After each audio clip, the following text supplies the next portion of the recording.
Hi, this is James Ang with Full Capital, and I've got Ricky here with Sabal with me today. Ricky, thanks for jumping on. Hey, James, no problem. Pleasure to be here. Thanks. So Ricky and Sabal are one of the sponsors for the Old Capital Conference coming up in September, and I wanted to just give people a little bit introduction to you and your company. So maybe give us a little bit of your background, and then tell us what Sabal slash Regions does in this world of multifamily. Yeah, no problem. So, I think at this point, this is probably our fifth or sixth year sponsoring the conference, coming back to the conference. It's certainly something that the Sabal team has looked forward to each year. It's a good portion of our business what comes through Old Capital and working with the borrower and the borrowers in the DFW. So we certainly enjoy being down there and seeing a bunch of the borrowers that we've done deals with over the past couple of years. A little bit about myself. I've been at Sabal for the last, I think, 7 years at this point. Originally on the small balance side, and then as the years have kind of gone on, we've kept up more licenses where now we're a fully functioning agency lender, meaning that we can do anything from $1 million to 75 million, 100 million, what have you. A little bit interesting thing about the Sabal brand today is that in December of 2021, we were purchased by Regions Bank, which is a bank headquartered out of Birmingham, Alabama. It's, I believe, the number 15th biggest bank in the country, which was a surprise to me. I really had no idea. And what that's kind of allowed us to do is really give us a lot more resources, but we also are able to offer a balance sheet bridge product now, which is really sort of a bridge the agency focused product.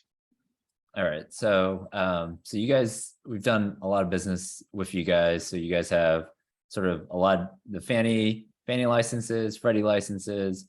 So that world has been, it seemed like during COVID, everybody was doing Fannie and Freddie. And then in 2021, the bridge space just got super competitive. And now are we seeing like a turning back of the tide now with sort of SOFR increasing significantly, spreads on bridge increasing significantly? What are you seeing in terms of Fannie and Freddie volume out there, let's say for the second half of the year? Yeah, certainly seeing, you sort of hit the nail on the head there. I think last year, wasn't that there wasn't a lot of agency deals done. It was just a lot more deals were done in that bridge and debt fund space. So a lot of the deals that traditionally went to your agency lenders were going to a debt fund or another type of bridge lender. And to your point, SOFR was low, your spreads were low there. It just made a lot of sense. Now, I think a lot of those types of lenders, those alternative lenders, have pulled back due to the recent volatility in the market. And you're also seeing a lot of concerns from borrowers when it comes to your rate cap, your rate cap insurance, where say a year ago, you're doing a transaction and $20 million transaction, and maybe the cost of your cap was $70,000. I think now, and I'm sure other borrowers will certainly attest this, you're probably seeing that almost as 5 or 6 times that, maybe even more. So it's really kind of changing the fundamentals, and you have a lot of those alternative lenders stepping back.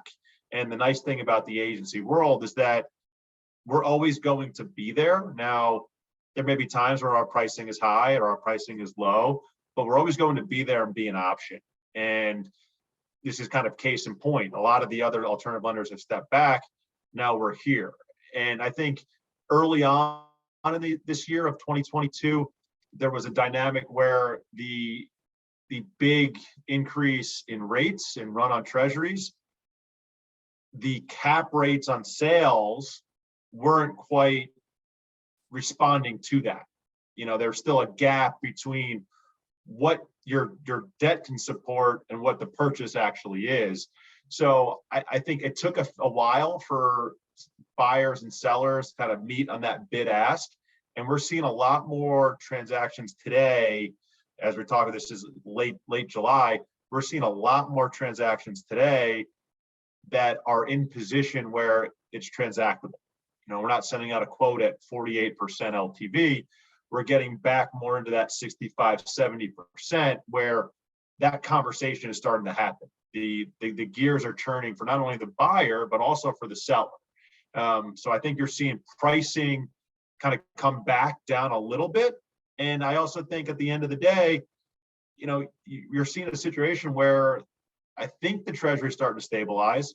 And once the Treasury stabilizes, I think you'll see a lot more from the agency side where their pricing will come down, because now the pricing is probably a little high because of where the instability of the Treasury.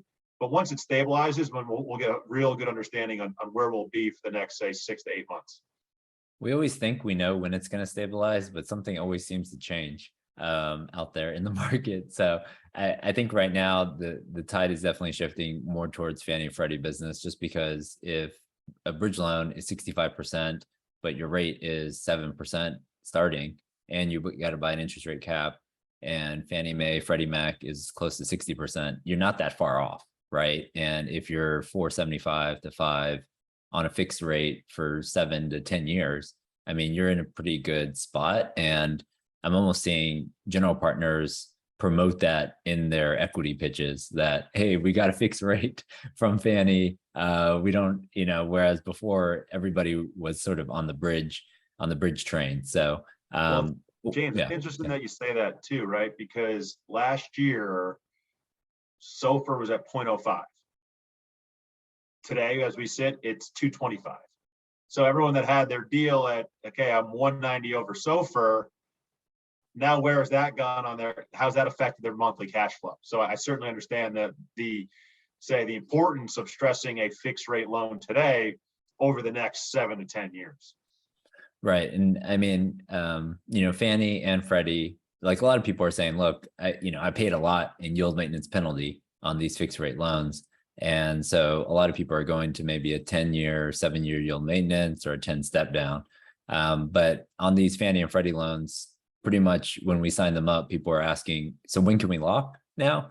It's like, well, you just signed the loan application, so you're not going to lock right away. I know Freddie SBL, you can lock pretty much right away, but talk about some of the maybe streamline rate locks or even index locks that you guys are doing on transactions. So as you said, right, there's kind of got to look at the different sort of platforms. On Freddie Mac SBL, we send you a term sheet, it's signed, we get the deposit, that rate's held for the next 35 business days for us to underwrite. Fannie Mae, on the Fannie small, at least at Sabal, and even on the Dutch side at Sabal, we can early rate lock and streamline your rate lock, but we're not really able to do that until the cash flows are set, right? So we still have to collect due diligence. We have to get the report back. We have to make sure that the borrower meets the net worth liquidity, everything else there checks out. Then we can rate lock. But something unique with Freddie Mac conventional, what you're able to do is typically you'll go and we'll get a hard quote from Freddie and they'll lock the spread. Now that spread is locked for 60 days during the course of underwriting. But what you're able to do for a small 5 BIP adder, you can also lock your index. And what does that mean? So today we go to Freddie Mac and we get our hard quote back, say the Treasury is 280. We can pay that extra 5 bips on the spread. So say Freddie said your spread was 200. They'll move your spread to 205 and we'll be able to lock that spread at 280. So you're effectively doing the same thing that you do on the small balance where you're locking your spread and index at application. So you don't have any interest rate risk. Now, that always brings up the conversation of, well, what happens when treasuries go down? It's like, well, that's the risk you pay. That's the risk you took. And a month ago, you were happy at 280. Just because it's 270 today, that's the business decision you made versus let's look at the other side of the coin. We locked it at 280 a month and a half from now where underwriting is done and we're submitting to the committee. Okay, now it's 310. You just saved yourself 30 bips on your pricing, right? So it's been something that's been really driving us over the last 3 months where there's been a lot of market volatility because people just want to make sure that they have assurance and know what they're getting. they don't want to get to the end and be like, well, they're having a loan cut, not because of misses on expenses, because taxes came back higher or insurance came back higher or income was kind of dropped. They want to have that assurance of, okay, I know where I'm going to be if everything holds true as it should during the course of underwriting. Yeah, usually if people are able to get to their proceeds, we usually go ahead and lock the rate. We are not interest rate forecasters by any means. And I don't think many people understand where the 10-year treasury is going to go within the next, 5 days or 10 days. So if you have the money in terms of the good faith deposits, because you do have to put up 2% of the loan amount early. So that is a little early. So make sure you have that money ready to go. And a lot of deals right now, we're not, it used to be 500,000 day one on this earnest money for contracts, non-refundable, but now it might be 100 or 200. So if you're doing a sizable deal, this is essentially hard money into the deal that you're going to close. So make sure before you guys are comfortable raising the money before you do this index lock and rate lock. So Rickey, you're going to be here in Dallas for the event in a couple months. So we'll throw this out. You've been to a couple conferences. Anything that you remember or stand out to you about past conferences? And for people who maybe haven't been to a conference, tell them why they should be at this one. Yeah, so I think for me, it's a unique time and unique opportunity for the couple of days because, really on a day-to-day basis, I work with the old capital team, right? We're working on the loans together to make sure we get it up and down and funded. We're talking with the borrowers, but there's not a lot of face-to-face interaction. So for me, when I come into town for those 2 days of the conference, I pretty much see every person that we've done a loan with in the past year.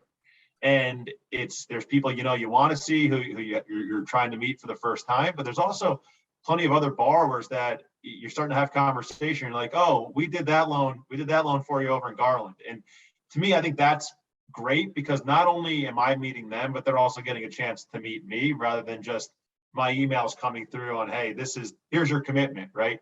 So it's an opportunity for me to meet people, but also to thank them for their opportunity and trust. I think the unique aspect of it too has really been some of the keynote speakers. For me, I'm kind of a college football guy. A couple of my cousins and uncles went to Notre Dame, so it was cool when I got to meet Lou Holtz a couple of years ago. It probably would have been a lot cooler if my cousins and uncles were there, but I thoroughly enjoyed it, and it gave me something to talk about when I went back for Thanksgiving of like, oh guys, look at this picture of me hanging out with Lou Holtz. So that was a great experience. But if you're a borrower, and specifically looking to do transactions in the DFW and Dallas at large, I don't think there's a better conference to go to or a better time. Your time is better spent because of who's there. You have the premier broker shop in the market, and then you have pretty much every sales broker, and you have 200-300 different borrowers, owner operators that A, you may partner with on a transaction in the future, or B, you may be buying a deal from. So I think it really affords you a lot of opportunity to develop relationships with individuals that you will be doing business with in the near future. Well, I appreciate you coming on, Rickey. You guys will be there. You'll be up talking about what's going on in the market on the lender panel, most likely. So I appreciate you coming on today, and we'll see you in a couple months. No problem, James. Thanks a lot. All right, see you. Bye.